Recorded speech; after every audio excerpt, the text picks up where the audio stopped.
안녕하십니까. 이번에는 제2회차 예술인과 노인문화복지에 관해서 생각해 보도록 하겠습니다.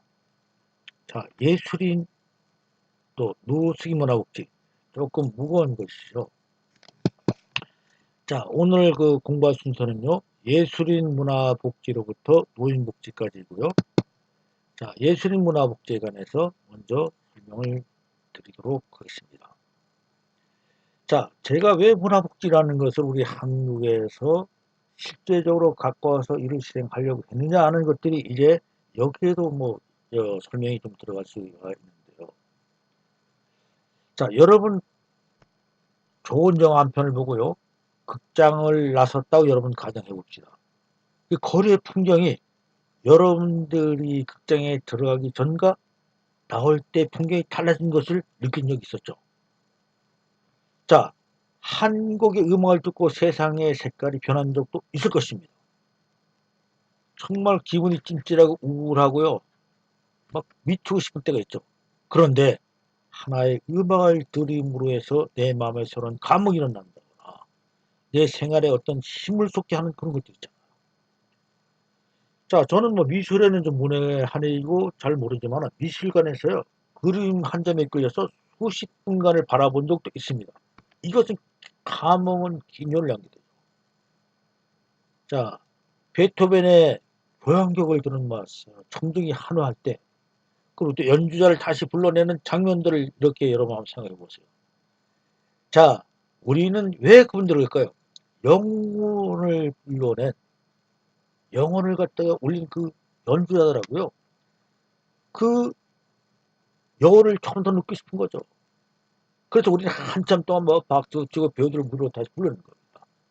그리고 우리가 예술 작품도 멋진 우리 그 문학 작품 한번 보세요. 도도에 쓰인 카라마조페 형제들인가, 전쟁과 평화 톨토이, 돈키호테 같은 거 우리가 계속 읽고 또 읽잖아요.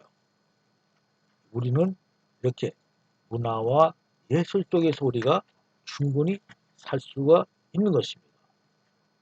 참으로 문화는 우리 옆에서 우리 삶을 갖다 풍요롭게 만들기도 하고 또 우리에게 많은 감흥을 주기도 하는 것이 바로 예술인 것이에요. 자, 근데 모든 사람들은 또 저를 포함해서 예술이라는 것이 굉장히 어려워하잖아요. 왜 예술일까요? 그래서 사람들은 예술에 대한 편견을 갖고 있어요. 그래서 제일 그 첫 번째 편견이 뭐냐면요. 예술이 어렵다고 얘기하는 거예요. 아마 학생들도 다 대부분 예술을 어렵다고 얘기할 겁니다. 자, 예술을 하려면요. 또는 예술을 좋아한다고 하면 전문 지식이 필요하다고 생각하기 때문인 것이죠. 예를 들어봅시다. 피카소의 그림을 좋아한다고 말한다고 합시다. 자, 그럼 그의 생애와 그의 사상, 예술 사조 등을 알아야 한다고 얘기하는 거예요. 그래서 청석시대라는 용어를 갖다 알아. 아니, 그렇잖아요? 만약에 피카소로 얘기한다면 청석시대에서 알아야 될 거 아니에요. 거기서 청소년 이런 겁니다. 쉽게. 피카소가 주로 삶에 찌는 사람들의 모습과 거기에 투영된 인간의 근원적인 고독을 어두운 청색으로 그린 시기가 있거든요. 그걸 청석시대라는 거예요. 근데 여러분 우리가 그거 알 필요 있나요? 또 큐비니즘이라는 게 있죠. 큐비니즘. 그 큐비니즘이 뭐예요? 우리가 그거 잘 모르잖아요. 큐비니즘이라는 것은요. 피카소가 조보로 브라카등에서 시작된 예술이 한 유파를 갖다 얘기하는 거거든요. 그래서 이것은 대상 내부에 소미있는 성향을 분해해가지고 계학적 영역들을 추출한 뒤 재구성해서 합폭이 혁명성을 입체적으로 구현하는 경향인 것이에요. 이것이 이제 이후에 무도니즘 예술할 때 큰 영향을 주었다고 이렇게 알려져 있는데요. 이런 것들을 알아야 된다고 생각한다면 우리가 여러분 예술을 어렵게밖에 더 할 수 있을까요? 근데 여러분 그렇지만 않을 것 같아요. 자, 도스토옙스키는 악령을 쓰기 전에 먼저 백치라는 것을 발표했다고 그러죠. 여러분 잘 알잖아요. 그래서 이 작품에 만물박사는 간편에 나오는데요. 매우 박집한 사람들, 이런 사람들 논평을 얼마나 갖다 내는지 몰라요. 그러나 우리가 무슨 그 필요가 있을 것이에요. 우리는 이래 잡다한 속에 신경 쓸 일이 아닌 것이에요. 그 속속들이 만나는 사람과 만날 필요 없고요. 그것이 우리에게 꼭 필요한 것은 아니라고 생각합니다. 그래서 여러분, 진정으로 안다는 것이 무엇이냐 하는 것이 정말 중요하죠. 무엇이 진정으로 안다는 것일까요? 그래서 우리가 그 무엇에 대한 것이 예술이냐 하는 것들을 갖다가 또 우리가 생각해 보면서 진정히 안다는 것에 대해서 우리가 한 번 더 생각해 볼 필요가 있는 것입니다. 자, 여러분, 자연의 반대말이 뭐라고 그랬어요? 문화라고 그랬잖아요. 사랑의 반대말은 뭡니까? 사랑의 반대말. 이 사람들 신경을 안 끄는 거잖아요. 사랑의 반대말은. 무신경이. 그 사람에 대해서 모른 척 하는 거예요. 예술의 반대말은요, 무감각이라고 그래요. 그 예술가는 매우 뭐 특별한 사람이라고 거리를 두고 바라보는 경향이 있죠. 뭐 평범한 사람과 다르게 요 뭐 다른 세계에 살고 있다고 생각하지 마. 그래서 뭐 파이프는 거 펌대면서 비행열시 잡는 그런 것을 예술이라고 보면서 나는 뭐 예술과 관계없어 이렇게 생각하는 사람들이 많은데요. 그러나 그렇지 않습니다. 모든 사람은 누구나 예술가입니다. 자, 생활 속에서 리듬을 느끼기 위해서 여러분 노래를 흥얼거리기도 하죠. 뭐 저도 노래 못합니다. 어떤 때는 혼자서 뭐 노래를 흥얼거립니다. 또 어떤 삶이나 풍경과 관련된 이미지 이걸 갖다 떠올리잖아요. 뭐 고향을 생각하다든가요. 야, 저거는 진짜 새로운 신 건물이야. 신세대 건물이야. 미래 건물 이렇게 얘기할 수 있고. 또 예쁜 사람 뭐, 야, 저 사람 멋져. 어떻게 저렇게 하지? 또 필요한 사람 우리가 한번 감탄도 하죠. 야, 세상 살기 힘들어. 야, 살만나. 세상은 말이야. 아직도 살만한 것이야. 이렇게 여러분들도 감탄도 하잖아요. 또 필요에 따라서는 그 낙서도 합니다. 여러분 뭐 낙서를 갖다가 무슨 예술이라고 할 수 있겠습니다만은 그렇진 않죠. 왜? 인류 초기 예술 활동 가운데요. 지금 남아있는 가장 중요한 흔적은 동굴이나 암벽에 그려진 낙서예요. 그왜 우리 그래피티라고 하잖아요. 그래서 인간의 근원적인 감성을 여러 시각적으로 표현한 것이라고 하는 것입니다. 여러분 다 우리는 시인입니다. 아, 꽃처럼 없는 사람이야. 아, 저 사람은 마음이 넓은 사람이야. 누구나 또 그런 말 하는데 이걸 다 쉽게 해요. 뭐 4월에 되면요 어떻습니까? 또 5월이 되면 어떻습니까? 아, 집을 나서 나 지금 겨울 같다고 이렇게 생각할 거예요. 한다면 그건 뭐 예술가인 거예요. 왜냐면 이 사람이 느낀 감각을 다른 계절에 빛에 표현하기 때문에. 그래서 우리는 누구보다 다 예술을 가다는 것을 갖다가 여러분들 알게 됩니다. 그래서 우리가 예술가와는 거리가 먼 사람이 아니라는 것을 생각해야 한다 이거예요. 우리가 사는 세상은요 두 개의 영역으로 되어 있다고 합니다. 하나는 실질세계하고요. 하나는 여본세계입니다. 자, 실질세계는 뭐 쉽게 말하면 이거 먹고 사는 일로 형성되는 것을 가지고 우리는 실질세계인데요. 우리가 꼭 필요한 삶의 세계죠. 그래서 여기에서는 굉장히 바쁘죠. 우리가 실질세계는 바쁩니다. 왜냐하면요. 세상에 살아나기 위해서는 정말 알아야 할 일도 많고 적응돼야 될 일도 너무 많죠. 끝도 한도 없이 빠르게 발전한 과학기술은요. 우리 창조가 급격히 바꾸고 있어요. 그래서 우리는 이에 따르고 굉장히 분주해죠. 자, 저 한번 보세요. 아, 제가 그 처음에 그저 종이전 주면 펜으로 쓰면 되는 줄 알았어요. 근데 타자라는 게 나왔어요. 그 다음에 워드가 나왔어요. 이 컴퓨터가 나오기 시작했어요. 자, 여러분들 가르치는데 SNS라는 게 나타나기 시작했고요. 동영상이 나와서 또 유튜브가 나와서 여러분들 갖다가 교육시킬 때 유튜브를 갖다 모르면 안 되잖아요. 파워포인트를 할 수 있어야 돼요. 계산을 하니까 엑셀을 할 줄 알아야 돼요. 굉장히 나도 굉장히 전에 비해서는 많은 것들을 갖다가 배우고 찾아야 됐고요. 이제 지칠 수밖에 없어요. 그래서 이 질주하는 이런 생활 속에서요. 지치게 되면 휴식을 찾게 되죠. 그래서 여러분들 오락이나 여행 등 중에서 여가를 지키면서 다시 실질세계를 살아갈 힘을 충전하기도 하죠. 그것이 바로 여분세계라는 겁니다. 실질세계가 여분세계였다는 겁니다. 그래서 우리는요. 이러한 실질세계와 여분세계에 사는 것인데 여분세계를 갖다가 잘 살아간다는 것은요. 굉장히 중요한 얘기입니다. 여분세계를 잘 하지 못하면요. 우리가 제대로 된 창의성이나 세상의 삶을 갖다가 잘 살아갈 수가 없는 것입니다. 그렇기 때문에 우리는 여분 세계에서 가장 잘 적용되는 예술이 우리 삶 속에 필요하다는 것입니다. 여튼 좀 시간이 많이 지나고 있는데요. 자, 우리가 같은 시대에 사는 사람들 많죠. 여러분들, 나 또는 주위의 모든 사람들이 같은 시대를 사는데요. 그 속에서 우리가 노예인지도 모르고 또 저는 노예처럼 사는 사람인지도 모르는 사람과 사느냐, 아니면 자기 삶의 주인이 되는 사는가, 주인 되는 사람으로 사느냐, 이건 굉장히 다르잖아요. 삶의 주인이 되는 사람으로 산다고 한다면은 이런 사람은 이 사람에서 나오는 풍기는 그 향기는 다르죠. 이런 사람은 삶의 질이 다르죠. 이런 사람이 많아지면 사회 질도 달라진다는 것입니다. 여러분, 우리는 이러한 자기 삶을 자기 주인으로 사는 사람이 되어야 하는 것이고요. 되기 위해서 노력해야 되는 것입니다. 자, 여러분, 이제 이러한 것들 때문에 바로 문화복지가 필요한 것이고요. 이런 문화 속에서 우리 삶 속에서 예술가들이 것은 어떤 것을 이제 알아보는 것입니다. 모든 사람들은 문화적인 생활을 원하잖아요. 자, 문화생활을 한다는 것은 뭐예요? 이건 경제나 정치보다는 예술과 문화를 생활의 중심에 갖다 놓는다는 뜻입니다. 그래서 인류나 또는 문화는 인류나 민족이 생산하는 긍정적인 것들을 총합이에요. 그래서 문화생활은 의식주를 비롯한 삶의 대부분을 갖다 얘기하는 것입니다. 그래서 문화생활은 생산에 필요한 노동을 어떻게 최소화하고요. 유해를 극대화하는 유해 본능, 우리 인간의 유해 본능이 있어요.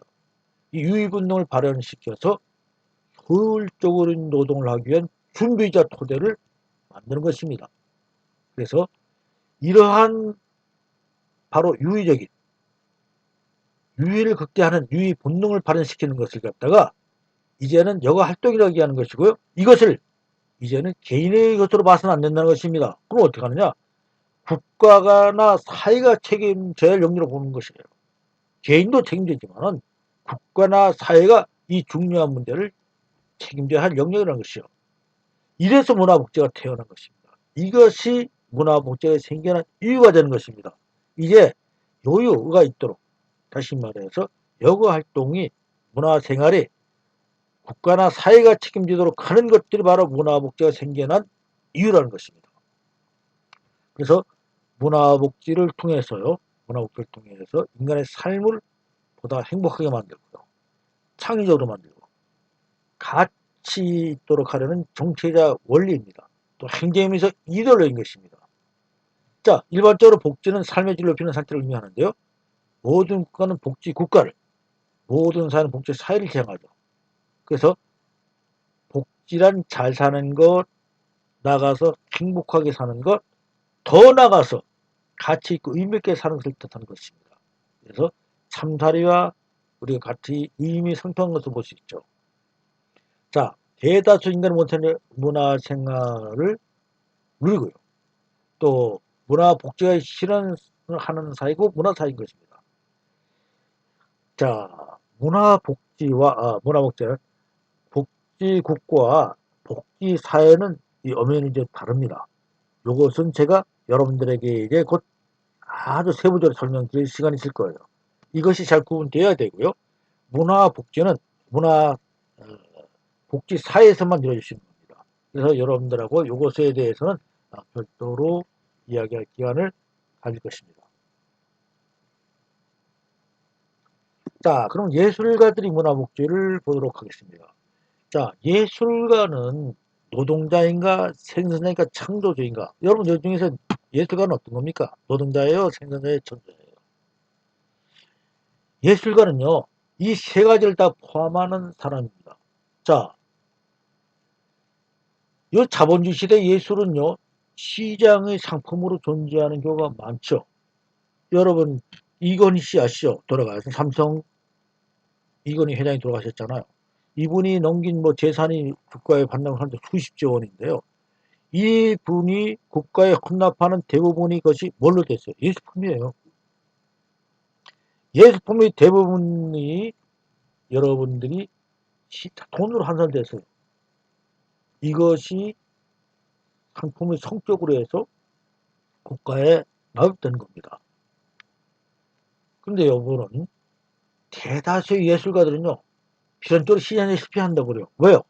이분들은 경영에 대해서 를 갖다 잘 모르잖아요. 그래서 예술은 돈으로 환산되는 물질이라기보다는 정치적 가치이기 때문에 자본으로 재현될 수 없다고 합니다. 그렇지만요, 근대 자본주의에서는 안 그렇죠. 자본의 독재와 시장 개입으로 인해서요, 예술가들의 예술 행위는 돈으로 생산되는 상품의 성격이 있습니다. 스포츠도 마찬가지입니다. 근데 시장에서 실패할 운명인 예술가들이 가장 힘든 일을 하죠. 예술을 창작해내는 것이니까. 근데 가장 적은 가치를 받는다는 것입니다. 여기서 일반적인 문화복지와는 다른 예술가의 복지라는 것이 개념이 대두될 수밖에 없다는 겁니다. 그래서 가장 어려운 일을 하면서도 또 힘든 일을 하면서도 가장 적은 가치를 받기 때문에 여기서는 예술가들이라는 문화복지가 나올 수밖에 없다는 것이다 이거죠. 그래서 문화복지가 문화를 통해서 인간의 삶을 행복하게 하고요. 창의적으로 만들고 또 가치도라는 정치기적 원리라면은 예술가들에 대한 복지는요. 예술가들에 대한 복지로서 예술가들이 사회적으로 가치 있는 존재라는 것을 진술한 것입니다. 즉 존엄한 인간의 예술가들에게 생존권을 부여하고요. 예술을 할 수에 전념할 수 있도록 해주는 것이죠. 그래서 이것이 바로 예술가들의 복지 또는 예술가들 위한 복지다. 이렇게 이야기할 수 있는 것입니다. 자, 전업예술가들이 기초생활과 기본 예술활동할 수 있도록 하자는 정책인데요. 이것은 많은 국가에서 이 제도를 갖다 시험해보면 잘 안 되는 것이에요. 그러나 공산주의 국가는 다르죠. 이것은 예술가들 복지 국가 책임지고 있죠. 그래서 그렇다고 해서 공산주의 모델도 아니고요. 자본주의 모델도 아닌 저런 형태 예술 복지 제도가 만들어야 한다는 것에 지금 장관을 두고 있는 겁니다. 그래서 그 중에 한 방법이 예술의 공공성과 예술의 공인화 과정입니다. 그래서 예술가를 시장의 상품을 생산하는 존재로만 보지 말고요. 공공 영역에 일을 하는 가치 있는 존재로 보아야 한다는 것입니다. 또한 예술가는요. 개인적인 사상, 감정을 개인적으로 표현하는 존재가 아니고 공공의 사상, 감정 공적으로 표현하며 공공 영역의 가치를 창조하는 존재로 보는 것입니다. 이런 개념을 토대로 해서 예술가의 복지를 설계하는 정책이 바로 예술가에 대한 복지인 것입니다. 이런 예술가의 문화 복지는요,에 대해서 설명을 드리도록 하겠습니다. 자, 한국 사회의 예술입니다. 한국에서 예술은 다른 집단의 표현의 자유라는 특수한 지위를 인정받고 있으나 창작 작업이 아닌 직업에서 안정성을 갖지 못한 시장이죠. 이래 많은 예술이 노동법상 근로자의 지위를 갖지 못한 채 사회보장제의 사각지도에 놓여 있고요. 한국 사회 예술이 되는 겁니다. 자, 개미와 개정이 이 유화를 통해서 여러분들이 잘 알죠. 자, 노동인류를 때는 자본주의 사는요, 배짱이는 놀고 있다고 보고요. 또 개미는 열심히 일하는 것으로 판단되어 있잖아요. 그러나 이 사람들이요, 그렇진 않죠. 굉장한 역할을 해주는 겁니다. 사회를 갖다 일을 할 수 있도록 감정을 불러일으켜 주고요, 힘을 주고요, 능력을 불러주는 것이죠. 자, 예술 소득과 실제 복제는 여러분들이 참고를 해주고 진행되었고요. 자, 예술인의 복지법이 제정됐는데요. 그래서 예술인 특성을 인정하는가, 예술인 일반 노동자 동료 취급할 것인가 하는 이런 의문점들을 갖다가 많이 있었죠. 이것이 굉장히 주요 쟁점이었는데요. 그래서 이 쟁점을 마치면서 예술 복지법이 제정됐죠. 그래서 4대 보험 중에서 산업재해보험 관련 조문은 예술 등 고용보험은 제외된 바 이런 예술을 특정을 인정하지 않은 것이었어요. 그래서 예술의 정의는 문학, 미술 쭉 해서 전문 지역군으로 분류했고요. 그다음에 예술이 법조 예술이 범주를 이렇게 대통령령이 인정하는 예술 관련 단체 회원으로 등록된 자, 대통령이 정한 기준에 따라 뭘도 할 수 있는 자 이렇게 있고요. 예술인 법조의 주요 내용은 산재보험, 복지지원, 직업안정, 계약사실 의무 등입니다. 이것이 예술인 복지법 제정 속에 들어있는 포함된 내용이 되고요. 자, 예술인에 대한 사회안전망은 2020년도 5월 20일 국회에서 고용보호법 및 고용산재보험 지수법 개정안이 통과돼서 6월 9일 개정 거쳐 12월 10일부터 이제 본격 시행. 아까 제가 설명드렸던 고용법이 보험법에 빠졌다가 이제 들어갔다는 것이에요.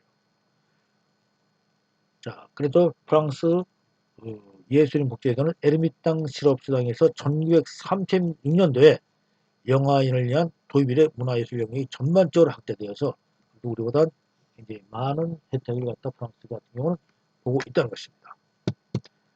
자, 문화예술 분야 기금입니다. 그래서 쭉 보면은 20년도 증감 보면은요 이렇게 나와 있죠. 그래서 문화체육관광부가 문화유리 카드, 온라인 문화예술 교육을 확대시켜서 국립문화시설 서비스 개선 등 문화복지 증진에서 2021년도 대비 829억을 지원한 1조 5,081억 원이다 하는 것이에요. 그래서 예술인 창작 안전망을 구축을 해서 약간의 증액이 있었습니다. 자, 다음은 노숙인 문화복지인데요. 자, 노숙인은 복귀는 노숙인 증액은 다르죠. 그러니까 이것은 뭐 여러분들에게 제가 이제 사실은 제가 문화복지를 갖다가 처음 하기 위해서 도대체 문화복지는 어떻게 사회에 실제 적응할 수 있느냐를 갖다가 제가 연구하다가 바로 노숙인 복지에서 우리가 문화복지를 할 수 있다는 제가 아이템을 갖고 왔어요. 자, 그러면 이제 하여튼 뭐 제가 세부적으로 이 노숙인 문화복지에 설명할 시간이 별도로 있을 것입니다. 노숙이라는 것은 법 규정에서 노숙인 및 불황인 복지시설 설치 운영에 관한 규칙 제2조에 이렇게 나왔어요. 노숙인을 하면 일정한 주거 없이 상당한 기간 거리에서 생활하거나 그에 따라 노숙인 심태 입장한 18세 이상의 자다 이렇게 되어 있고요. 불황인을 하면 일정한 주거와 생업수단 없이 상당한 기간 거리에서 배 또는 생활하거나 그에 따라 불황인 복지시설에 입단 18세 이상인 자 이렇게 되어 있습니다. 자, 홈리스 안 돼. 노숙인으로서 부르자 이겁니다. 그래서 거리 노숙은 범죄가 아니다. 단속을 중단 이렇게 지금 나가고 있죠. 자, 노숙인의 번역은 NCH에면 노숙인은 정규적이고 고정된 적절한 주거시 없다. 거리 숙박자며 노인복지시설이 있어서다. 잘 곳이 없어서 거리에서 자는 사람뿐만 아니라 임시 보호시설에 생활하는 사람이다. 극도로 열악한 주거 공간에서 거주하는 사람 등 자주 노숙 상태까지 포함한다. 이렇게 되어 있고요. 거리 노인과 심도 노진에 관해서 설명되고 있습니다. 자, 노숙인은 뭐 이렇게 실태가 이렇게 나와 있죠. 규정 노숙인 실태입니다. 그래서 A, B, C군으로 해서 분류되고 있고요. 뭐 학력도 고졸, 대졸, 대원, 중퇴 이렇게 24년도 것인데 고졸까지가 한 대졸까지 해서 50% 이상이 됩니다. 노숙인을 하게 된 동기들이 있죠. 우리는요, 우리나라가 그 노숙인이 뭐 그렇게 많은 나라는 아니지만 지금도 굉장한 노숙인이 있다고 지금 보여지고 있고요. 또 이것이 확인되고 있습니다. 자, 노숙인 문화 복지는 클레멘트에서 소개되고 있는데 얼소리서 여러분 한번 들어봤잖아요. 그래서 빈민에서 책임지니까 자기 통제력을 하기 위해서 심학 인문학에서 서울역 인근 노숙인 다이서기 센터에서 성프란스 대학을 개설했었죠. 그래서 철학, 예술사, 문학, 역사, 즉 인문학과 역사를 강좌를 넣고요. 현장학생 문화체험을 했다는 것입니다. 그래서 여기에서는 노숙인 문화예술을 발레도 했었고요. 지금 개발을 해서 인문학 교육을 갖다가 지시했다는 겁니다. 요 내용은 이제 이 뒤에서 나옵니다만 빅 이슈 코리아고 있어요.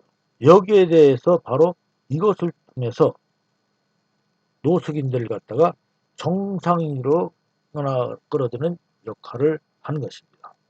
그래서 이것은 시간 관계상 오늘은 제가 그냥 간단히 그림 소개만 하고요. 여러분들을 갖다가 별도로 한번 시간 내겠습니다. 문화복지를 위해서는 반드시 이 내용을 알아야 되는 것입니다. 그래서 빅이슈 미션은 자저와 사회적 거리 그리고 비즈니스 솔루션을 통해 기회를 창출함으로써 빈곤을 해체하는 것이라는 거죠. 이건 주관제로 나오는 겁니다. 2주에 한 번씩 나오죠. 더 이슈 빅 코리아죠. 더 빅 이슈 코리아, 이슈 코리아, 한국에서 하는 것을 갖다 얘기하는 것이죠. 자, 그럼 뭐, 지금 120시간 나오고, 이건 제가 별도로 설명드립니다. 그래서 세부적인 내용은 제가 설명드려야 여러분들이 이해를 쉽게 할 수가 있습니다. 지금은 이제 가격은 5,000원씩이에요. 자, 이제 오늘 교육은 이것으로 마치고요. 이제 여러분들이 다음 주가 되면은, 다음 주는 아마 여러분들 14주차가 되죠. 14주차 한 번 더 하고, 그 다음 차는 여러분들이 지난번에 교육 못했던, 이제 휴강됐던 교육들을 여러분들이 받게 되고, 그 다음 주는 바로 시험에 들어갑니다. 다음 주쯤에는 여러분들에게 시험 문제를 배부할 것입니다. 여러분들이 잘 읽고, 즉, 다음 카페에 들어와서 시험 문제를 어떻게 작성해야 되는지를 잘 공부해 두시고, 여러분들이 시험에 임하면 도움이 될 것입니다. 자, 수고 많으셨습니다. 감사합니다.